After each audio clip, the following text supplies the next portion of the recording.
Pourquoi le Grand Ouest a besoin d'un nouvel aéroport?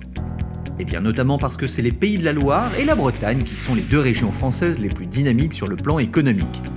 D'un côté, nos deux régions ont un taux de croissance parmi les plus élevés de France. De l'autre, leurs taux de chômage et de pauvreté sont les plus faibles du pays. Difficile de ne pas faire le rapprochement, plus l'économie fonctionne bien, plus nos conditions de vie s'améliorent.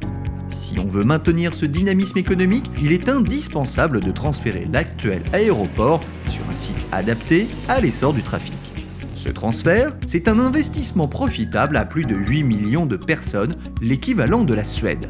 Grâce à cette nouvelle infrastructure, les Pays de la Loire et la Bretagne vont renforcer leur autonomie en évitant des correspondances à Paris. Et les habitants du Grand Ouest ne dépenseront plus des centaines d'euros supplémentaires et ne perdront plus inutilement du temps en transit.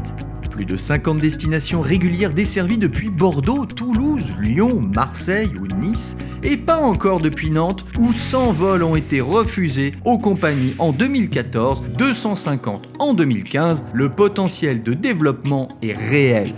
Mais si l'aéroport du Grand Ouest est indispensable, c'est surtout parce que notre économie se développe aujourd'hui à l'échelle européenne. De ce point de vue, le Grand Ouest a l'inconvénient d'être excentré par rapport au cœur de l'Europe. Et c'est pour nous relier à l'Europe que ce transfert d'aéroport est indispensable pour le rayonnement de notre économie.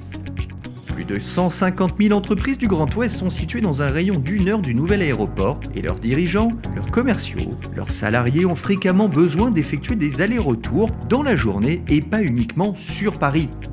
Oui, cette infrastructure favorisera le commerce, la croissance et l'emploi.